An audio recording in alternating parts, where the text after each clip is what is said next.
I do want to just remind the anarcho-capitalist listeners, and I say this when it comes to the drug war, and I'll just go through the argument again very quickly. Even anarcho-capitalists sometimes, when they're explaining how is it the drug war promotes violence, why is it that when you make the sale and consumption of cocaine illegal, for example, that leads to violence in the cocaine industry.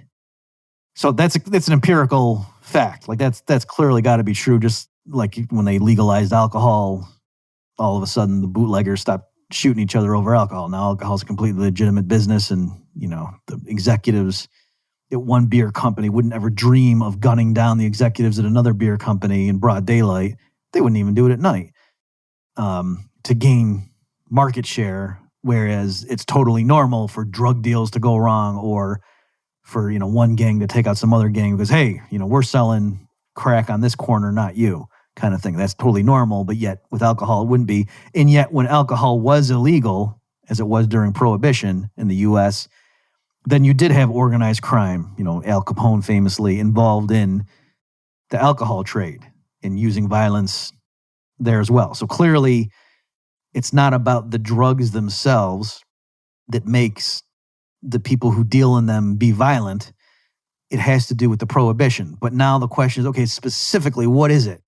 What is it about government prohibition of the drug trade that causes there to be violence in it? And so here, there's some stuff that I think is perfectly fine. But one of the arguments, again, that I've even seen anarcho-capitalists use is they'll say, oh, because these are now illegal contraband, if somebody robs you, let's say you're a drug dealer and someone comes into your apartment and takes, all your heroin at gunpoint and leaves, or let's say you were, meeting in a parking garage and you were swapping your cash for the heroin and they steal it, you can't go call 911 and report a robbery because, this is illegal stuff.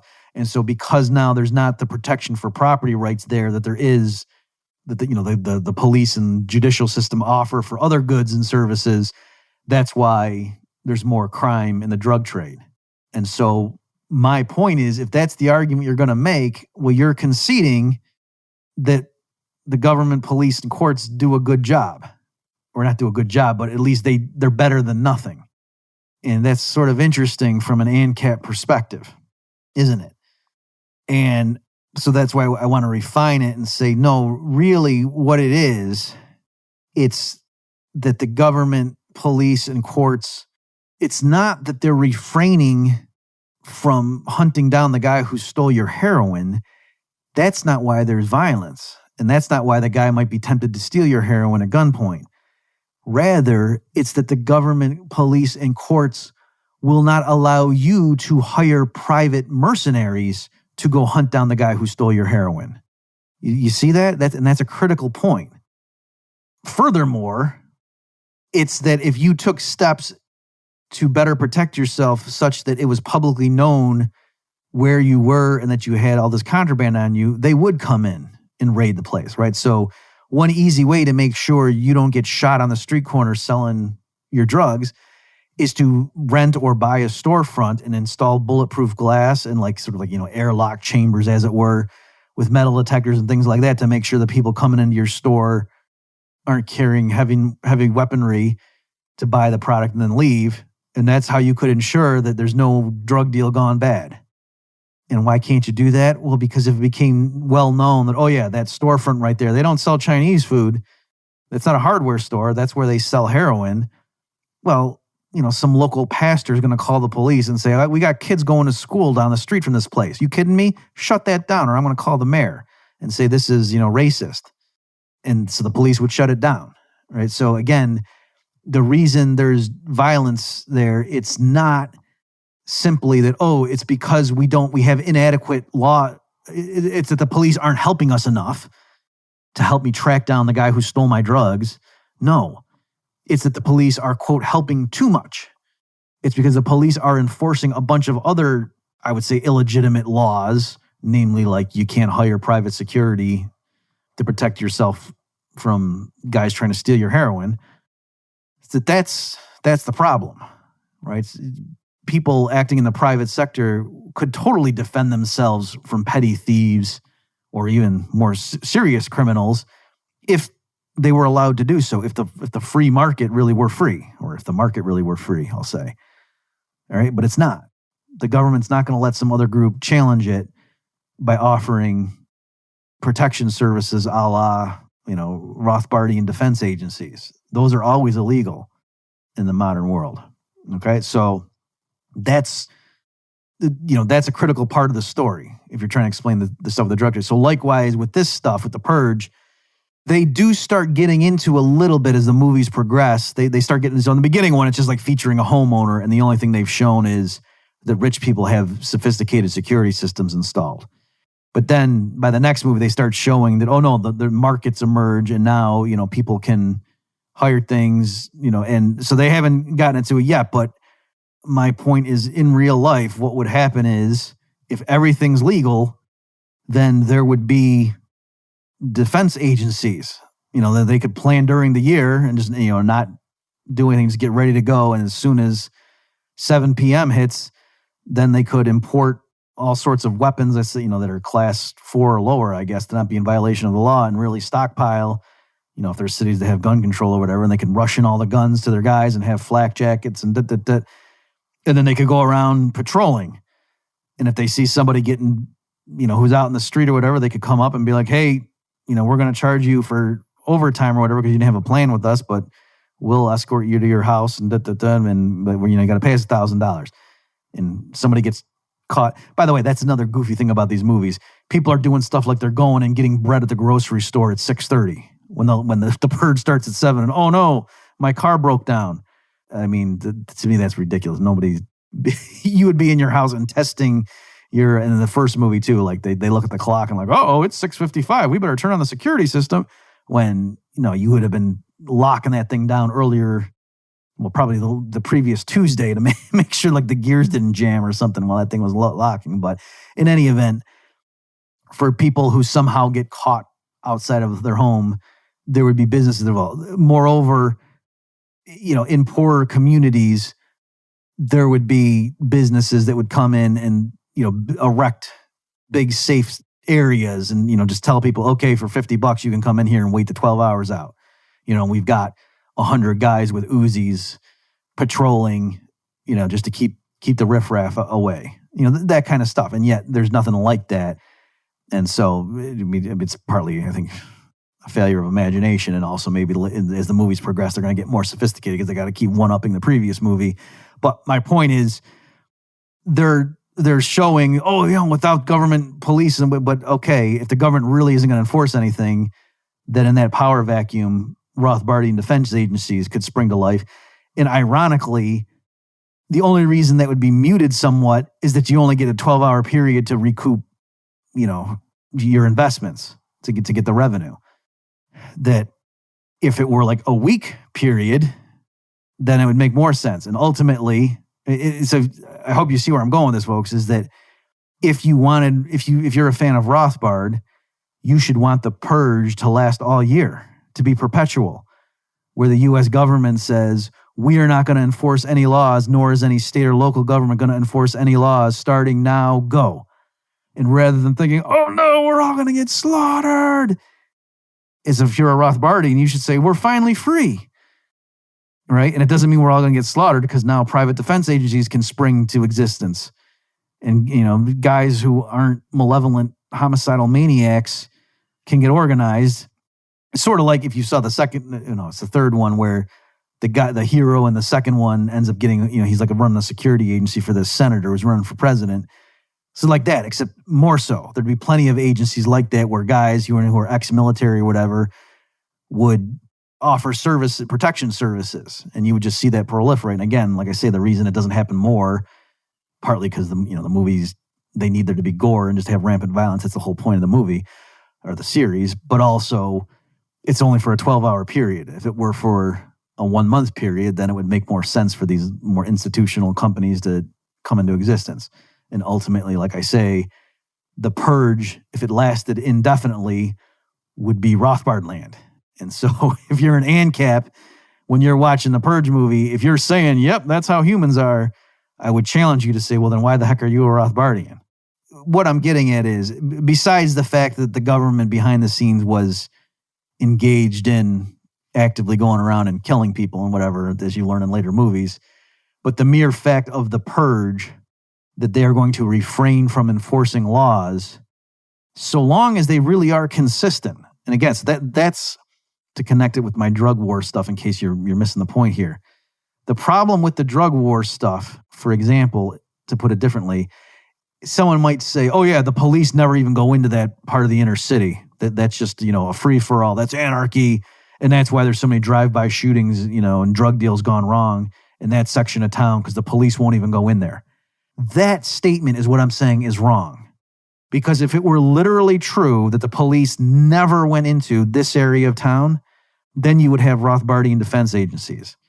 Or at the very least, you would have storefronts that would have bulletproof glass and things like that, and 15 employees who are ex-Delta Force with flak jackets and combat helmets and things like that, and whatever, armored personnel carriers coming and going, that sort of thing.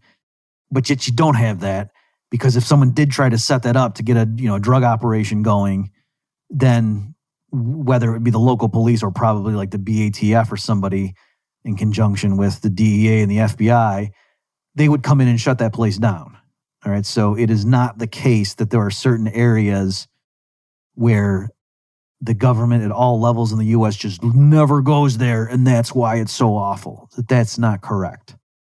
And I've beaten to death probably why. And so likewise with the Purge movies, if it really were the case that for a 12-hour period the U.S. government does nothing and the state and local do nothing, that per se doesn't mean, so therefore everyone goes around shooting each other.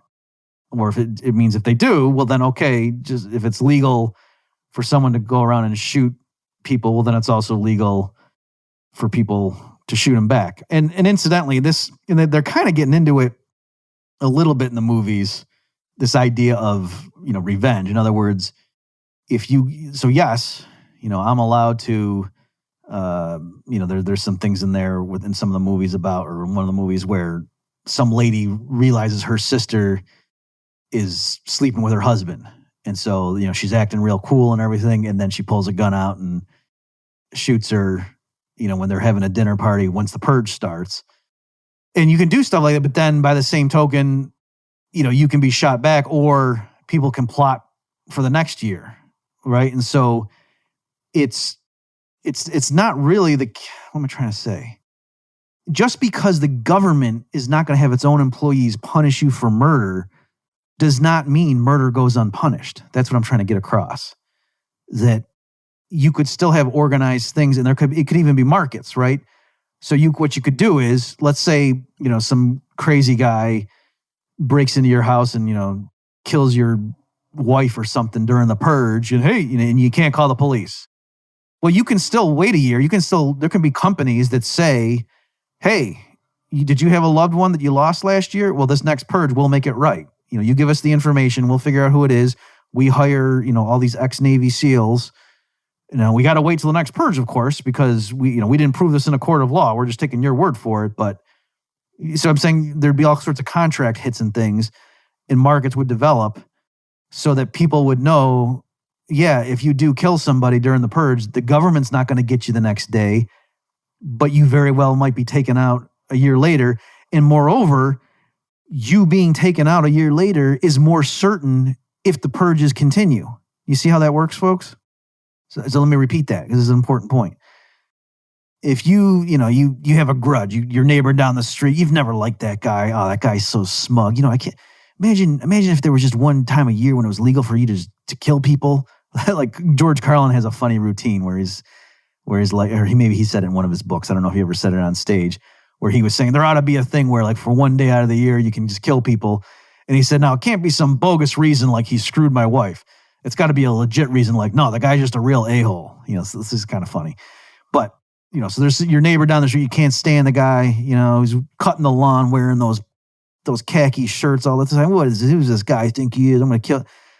Okay, so if there was just one purge, one 12-hour period, and you went ahead and did that, then maybe you get away with it and that was it. And so, yeah, maybe that would, if everybody knew there was just going to be this 12-hour period, the government's not going to force any laws, and then that's it, and that's the only purge we're ever going to have, maybe there would be a bunch of rampant murders like that for, silly reasons.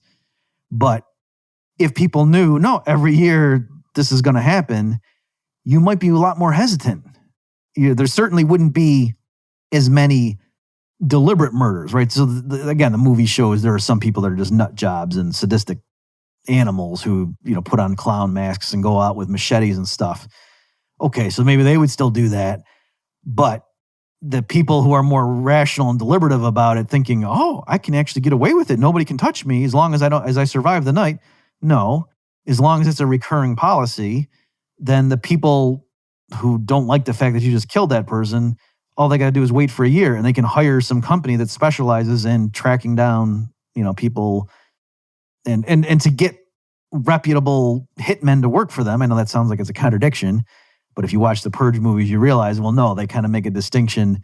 Even though folks know I'm a pacifist, I still understand watching the movie who the good guys are and who the bad guys are. And there's a huge difference between someone grabbing innocent people and getting ready to kill them for sport, and then a vigilante coming in and shooting the guys who grabbed the innocent people to rescue them, right? There's obviously a humongous moral difference between those two cases.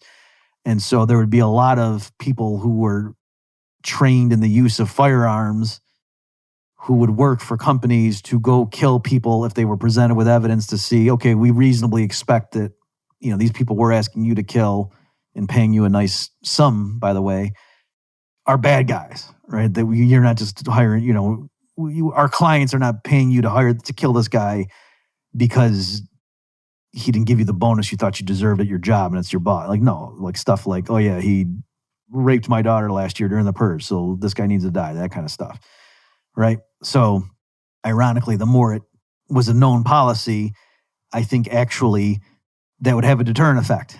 And really, you wouldn't see a lot of rampant killings because people would realize, no, the most I'm going to last is a year, and then they're coming and taking me out. And if you say, well, no, because then there would be rogue companies that would spring into existence that would say, hey, if you're a rapist or a homicidal maniac, hire us and we'll protect you from the retribution. Okay, and then those agencies would clash, and then you're back to, well, gee, wouldn't the warring defense agencies duke it out? And, I would say no, in pretty short order, most people are fairly decent. We can have discussions about human nature and everything like that from a Christian perspective, but most people are not homicidal maniacs that revel in innocent people being tortured and killed on Purge night. And so the companies that have more sensible, humane policies, like our personnel only shoot at people that we think were aggressors, are going to be able to retain much bigger personnel and so on, and have much better backing from the community. And, obviously, folks, what I'm getting into here is just the standard libertarian anarcho-capitalist arguments against like Ayn Rand saying, oh, there would just be huge battles in the street all the time. So no, there wouldn't be. Okay, so that's the kind of thing that I'm saying would happen. And the only reason that wouldn't happen is if the government comes in and says, oh, wait a minute, no, we can't allow for this proliferation of these large-scale networks of defense services that spring into operation every purge night. That's illegal, which in the premises of the movie, they probably would do that because they want the purges to be bloody. All right, so again, it's analogous to the drug war stuff that really... The reason if the purge scenarios happen that those movies would play out the way they do over time is if the government must also be short-circuiting the normal mechanisms by which a free people would respond to the possibility of homicide.